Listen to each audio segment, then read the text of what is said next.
We're good to go. Oh, there we are. We're back. Hello. We're back. Sports Up, guys, with Lauren and Kate.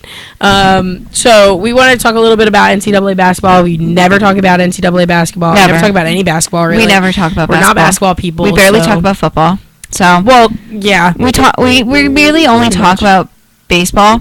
Yeah, but NCAA basketball, there's been a lot of upsets. Okay. A ton of upsets, both men and women this year. It's not just been. I mean, I feel like UConn's going to take it for the women because they take it every time. I'm sorry, but we're UConn fans in my household, so it's Gino all the way around our house. Of course. In Connecticut, it's like Gino's like could be. He's a superstar. He's God over in Connecticut. He's a superstar. To be quite honest, so yeah. But I feel like Oregon, that was a big upset in the women's bracket. Yeah. Quinnipiac. Shout out to Quinnipiac. I can't believe Quinnipiac made it that far. Shout out to Quinnipiac. Carly Fabre, who I went to high school with. Really? Her mom is the coach. Carly helped us win a state championship her senior year.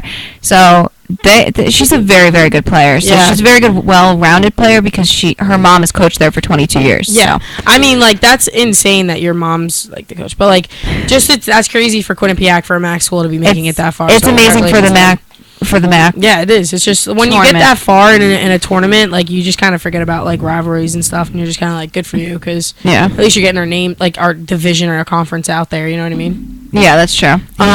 But hypothetically speaking, if I would have made a bracket, which I didn't, make a bracket. Hypothetically speaking, I feel like I would be in a really good spot right now because I had UNC and Gonzaga going to the finals. Look at part of the Core Four. So, I mean, I definitely, I not that I didn't root for Iona when we were in Chicago, but our family friends put literally Iona to win over Oregon. No.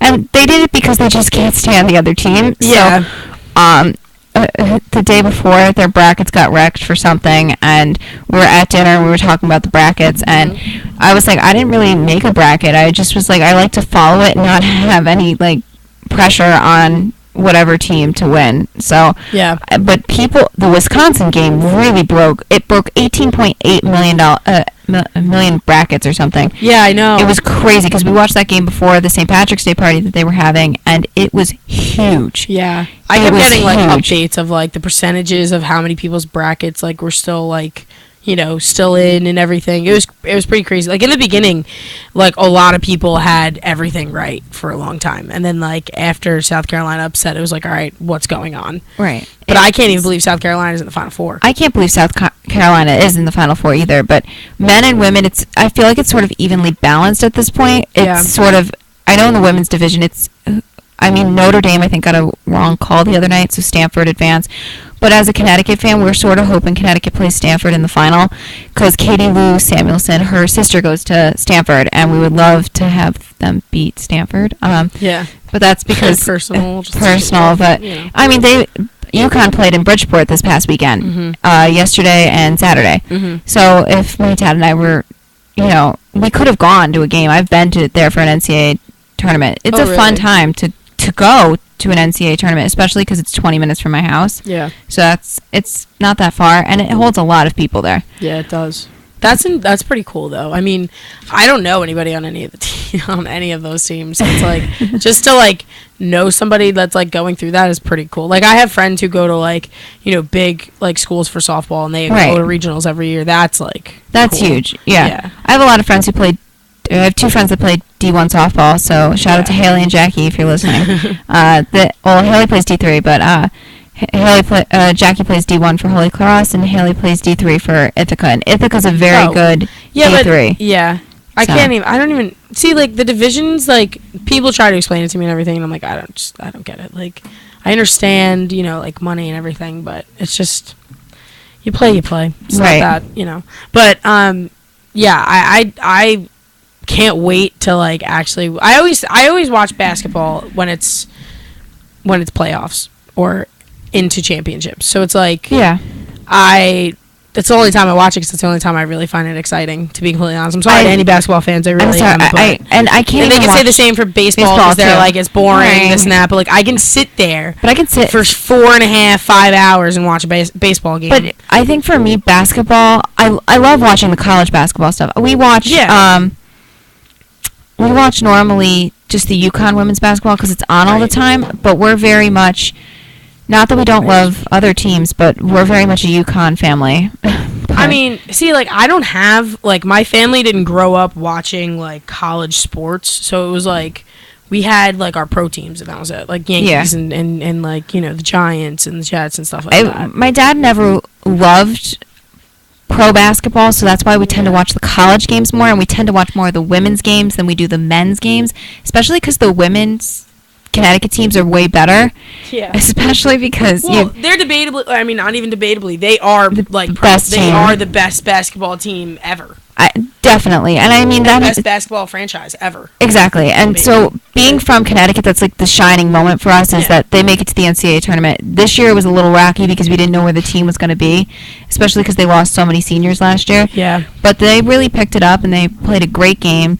Saturday they got off to a slow start, but yesterday they came out straight out of the gate. Yeah. It wasn't even close. It was 90-52. They won yesterday. Wow. So Gino got his 113th win of the NCAA tournament, which passes Pat Summitt, and then he got his 111th straight win.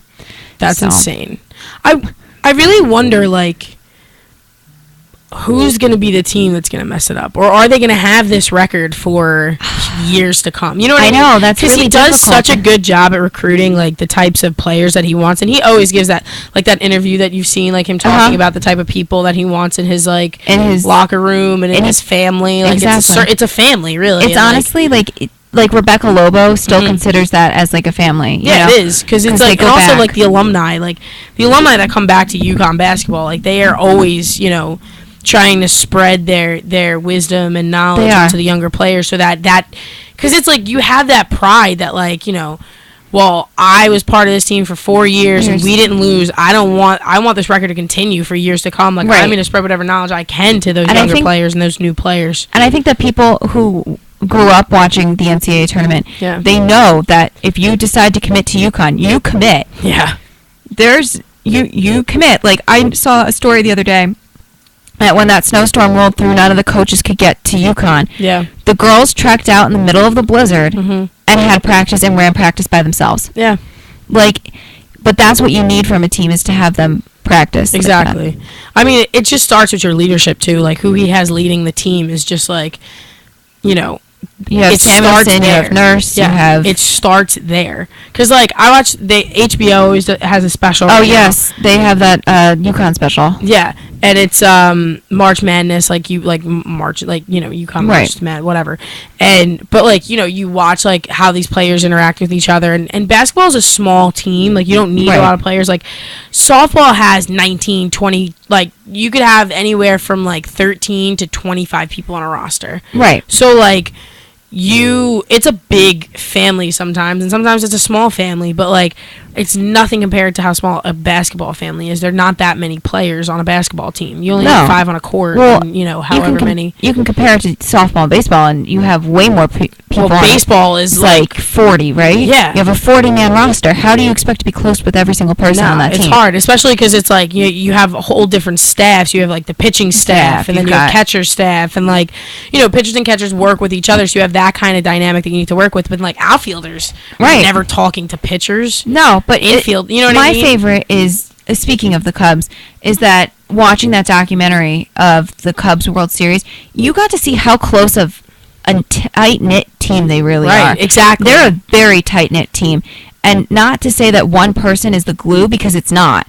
You know, David Ross sort of led them, you know, at certain points, but it's not like he's very good friends with Jake Arrieta and you know, Rizzo and Brian Chris and Bryant. Like, they made an Instagram for him, like Grandpa Rossi. Like, that's what I'm talking about, is like, because he wasn't technologically savvy, is what they said. Exactly. But that's what the type of team that you want to be that close knit, and you can see that with UConn. They're a very close knit team, but you need that no matter where you are. You need that in Iona sports, you need it all throughout all of sports, from Pee-wee to all the way up to the pros. And it's like UConn does a really good job. Like, you know, they make dinner together, and they you know, are doing homework together, and they help each other. Like, that's what I'm talking about, is like, that's found throughout all sports. Like, I can speak for softball. Like, you know, it's every year there is no, like, lapse in, like, you know, the bond. It's like everybody's bonded together. Like, you go through everything together. You know, you eat together, you sleep, like, in the same hotel rooms together. Like, you're on the buses together, sleeping on the buses. Like, it's it's a long year for us, you know what I mean? Yeah. Like, to get to spring and now we're here with games, it's like you need that connection in that off season and in practices and everything to have a successful year. Exactly. You know, really to have a successful season. It's that chemistry. It's that, you know, the clicky. It's you know, also it's a chemistry between the coaches and the players. Like, Gino does a great job connecting with them. It's like his, you know, those are his kids. You know what I mean? Right. Those are his daughters. It's like he would take a bullet for all of them, probably. You know what I mean? And he really probably would. Exactly. He's a very nice person.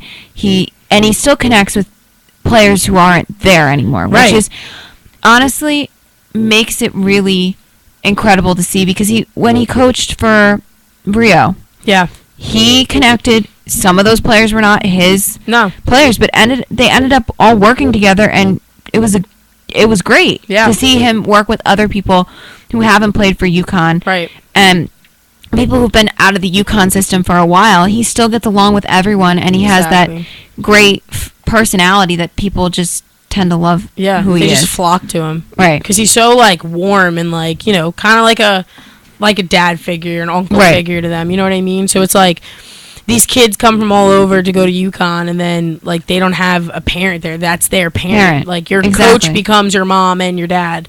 Like, when you're from all the way from California or, you know, a different country, like, that's your parent. That's your that's your parent figure for the year that you're there.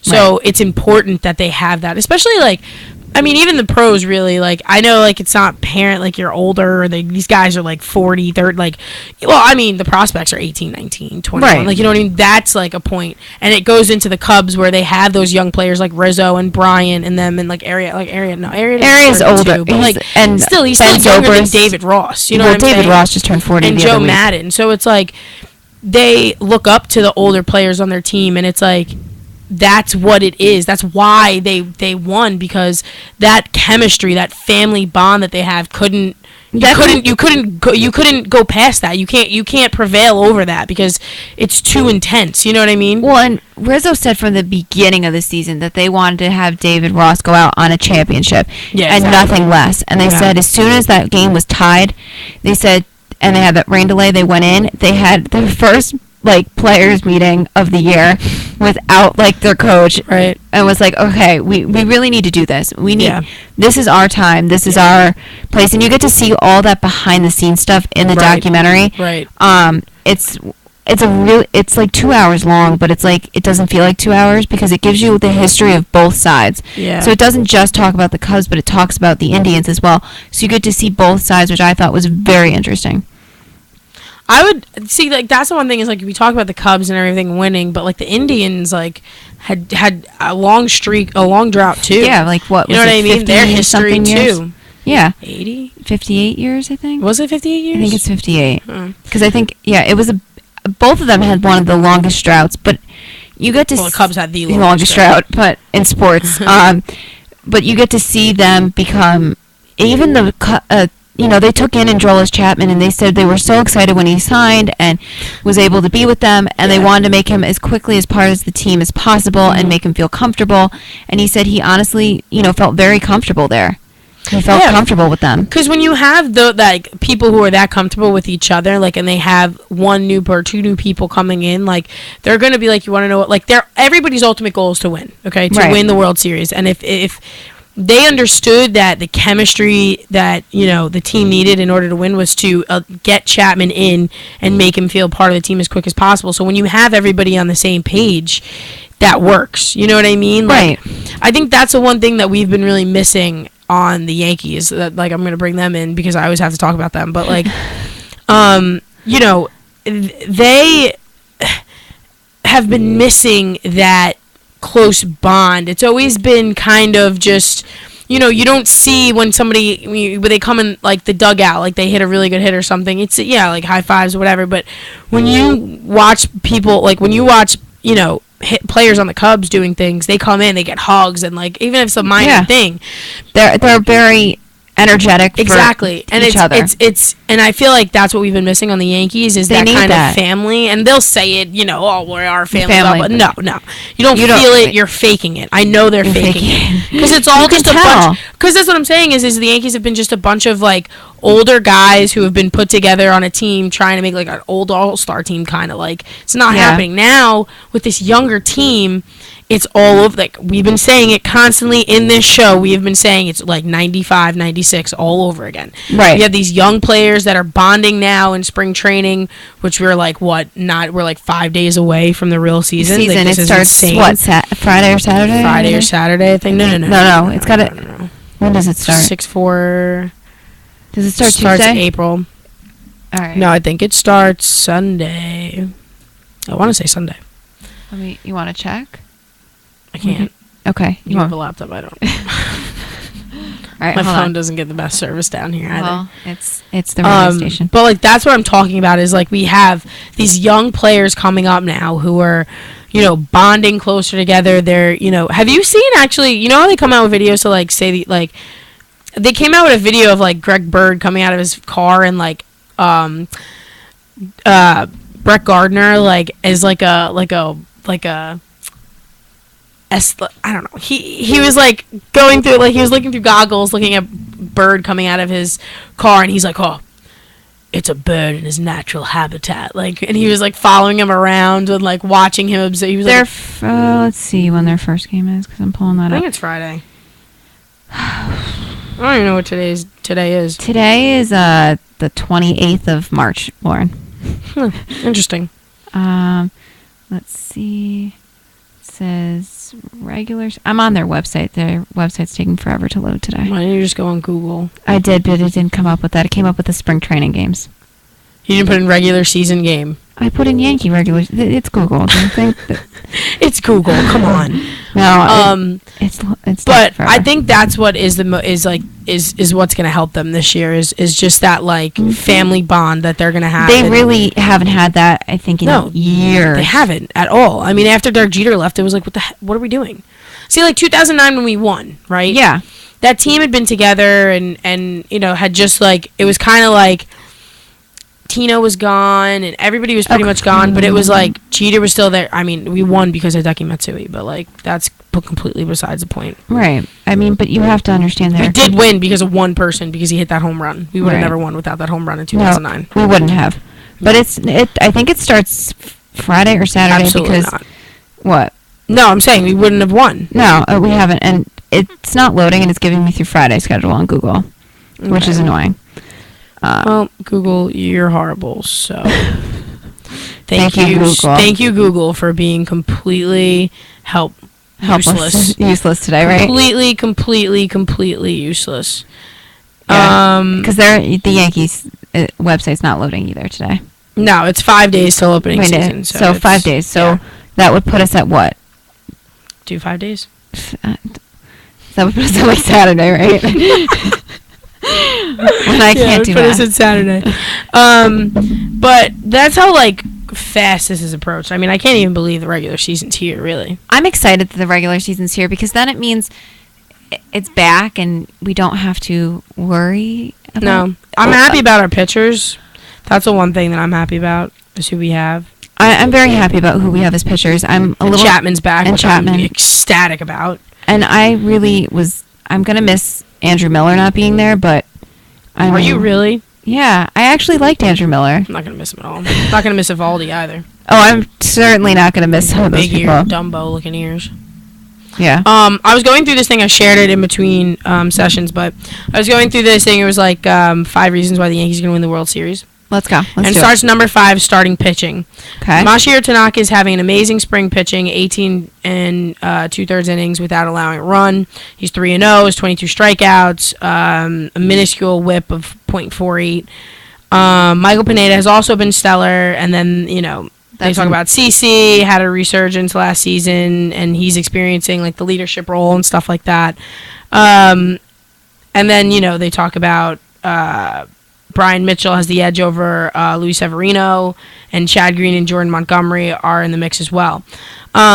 Pitching has been such a big thing for the Yankees in the past few years. We haven't had steady pitchers, people going down. Masahiro Tanaka's always hit, like, he had one good season, the first season he had him. Since we signed him, he's had injuries every single season. I've been saying it. Don't start him. Every season we've started him, we've done horribly. Don't start him. Who would you like to see start? I don't know. Not my CC. I'd rather see CC. I love CC. He's been just, like, complete poop on the mound, but, like, I love CC. I always have. I miss when he was, like, a little skinnier because he's pretty big now, and his pants look like sweatpants on him, and it just doesn't really give the whole look good. But, like, I love CC. Or, start, like, I don't know. Somebody else. So what was number 2 on that list? We'll go to number 4, and they talk about Greg Bird. Okay. And the title is Bird is the Word. Okay, that makes sense. Yeah, so he's on fire this spring, which is very true. He's batting 447 with 7 homers and 17 ribbies in the spring season. That's nuts. I hope and he we didn't even that. get him until later on in the spring season. Well, I hope he carries that on into the regular season because I knew he was out because what was it, a wrist injury? Yeah.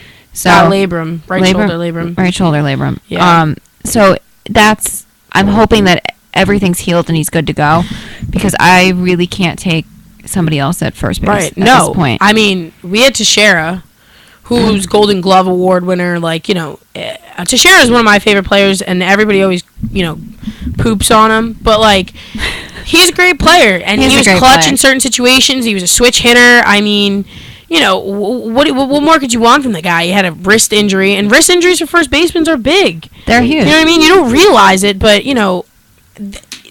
especially if it's the wrist that you're catching with, and you catch a ball wrong, or you have to pick and it goes the wrong way, and you scrape the wrong way, it hurts, man. Wrist injuries are hard to, kind of recover from. They're not easy. No, especially for a switch hitter. Well, and especially for anybody, but like switch hitting, that's huge. You can go different way. You know what I mean? I mean, you can compensate on one side. You know what I mean? But at the end of the day, that's wrist injuries are hard for baseball players. They're just hard in general for everyone. Exactly. But I know I think you did this last year where you picked a team who you think is going to go all the way. You want to do that this year?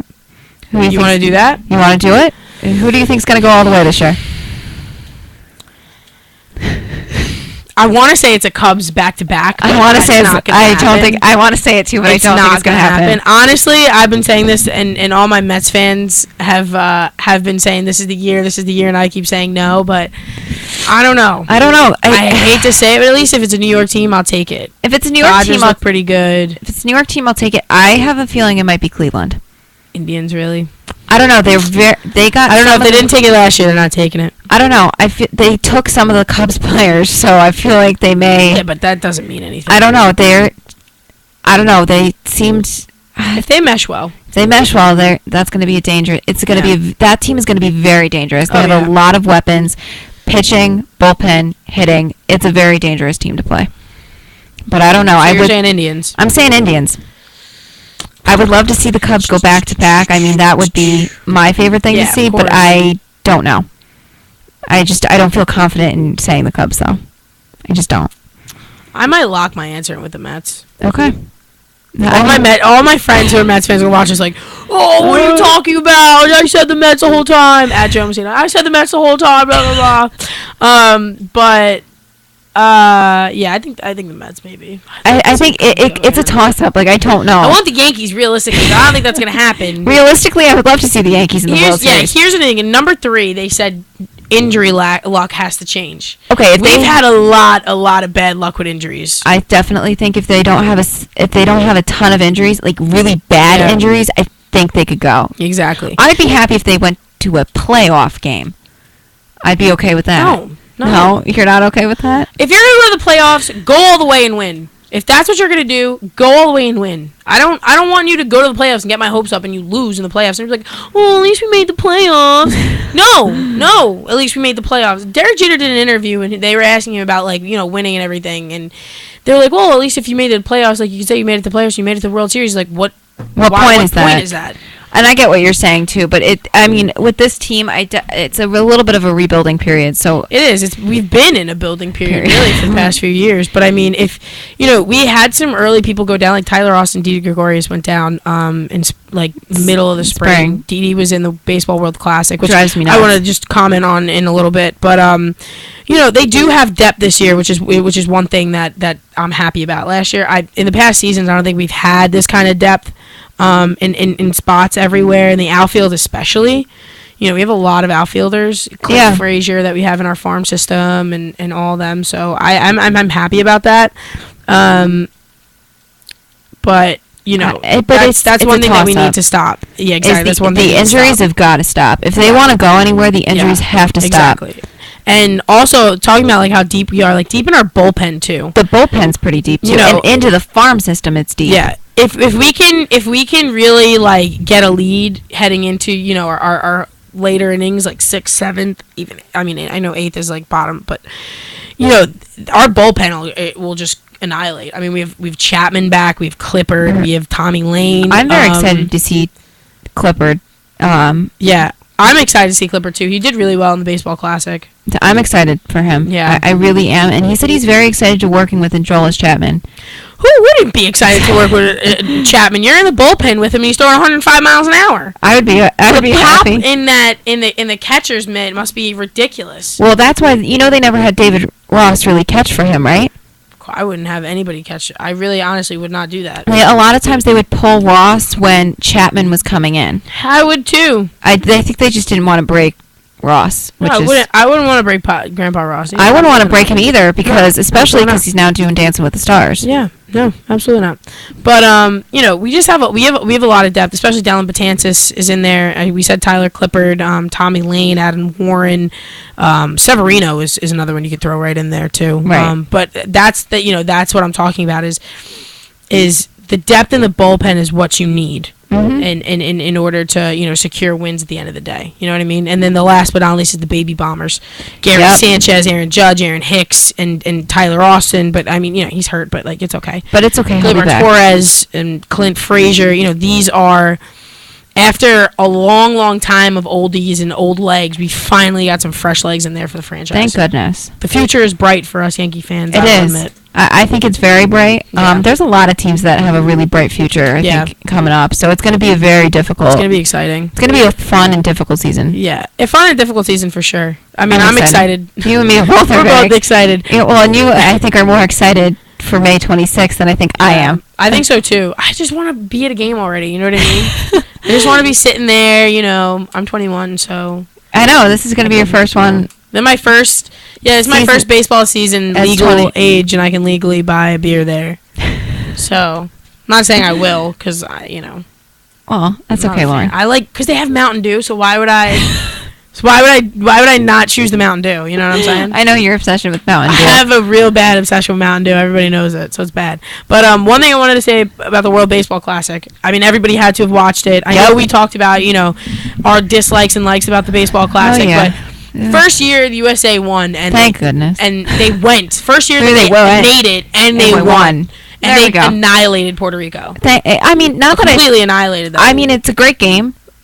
I'm very happy that the U.S. won, and for the players that are on both teams, it's amazing. Yeah, but it's great for us. It's great for the U.S. Yeah, but the issue that I have with it is who's coming back injured from that. I know Didi Gregorius, and that's a big Austin one too. And but Austin got hurt here. So. But Tyler Clippard was in it, so he's got a win under his belt now. He feels all nice and mighty. And he's now warmed up because he's played in actual games. Yeah, exactly. So I think his mentality is a little bit different and maybe a little further ahead. He's played in a championship version of a game. Exactly. So I think his mindset going into the season might be a little bit different. He's on cloud 9 right now. I would be. Hell yeah. Exactly. Hell yeah. But I mean, it was just an amazing thing to see, like all those, players that came together and kind of put that, kind of like my job away and my duty to my country kind of in front. Exactly. You know what I mean? And it's kind of like you see all these players like, if Trout was playing, if Bryce Harper was playing, right. if those right there off the bat, right there, those two big hitters for USA would come in, that'd be amazing. Right. But a lot of these players think, their career-wise, I get it. If they get hurt. I see where a lot of them are coming from. If we had those two big hitters just right there, those long ball hitters, that would have been amazing. I mean, it would have been even more of a stretch. We could have even more, done more damage throughout the. But I think the Baseball World Classic, it does bring a lot of the players together. It does. And I think and it brings players from different, leagues and backgrounds, because you're playing different teams, like the Japan League. It wasn't it Israel who was in it. Okay, Israel did amazing in this league too, especially for being their first time in it. Exactly. And I definitely think that the Baseball World Classic, it's nice to have, but it does not need to happen. It's not happening every year. It's like every 4 years, 3 right? years. 2013, then 2017, 4 years. So 4 years. I mean, that's fine, but some of the players aren't going to be able to play in it necessarily, like in 4 years. So they give them the option if they want to play. Right. They vote out, so it's like. I mean, but some of them may say, I don't want to get hurt, and I would rather be with my team bonding for spring training. Yeah, I get that. But at the same, I see, and like also the players who are playing in it are players who have been like part of a team, and like Hosmer was in there, and But it was just awesome for USA to win something that has been dominated by 1 or 2 countries. Right. So it's awesome to bring it back to America. It is. So I'm happy for that, but me too. We're running out of time for today. Yes, we are. We have to go. Right. So guys, this has been a great another segment for us. Don't forget to subscribe to us on Instagram at Lauren Filardi and Twitter at Lauren Filardi, because I make things simple. Right. I'm the same way. I make things simple. So it's at Kate Adriani for both Instagram and Twitter. Yeah. Actually, I think my Instagram is actually Laura_Laura17, Laura17. That is your Instagram. Also follow us on Instagram and Facebook for WICR1, where you can, all of our segments are on there, so if you want to check us out, no problem. We'll see you guys next week, Tuesday at 2 o'clock.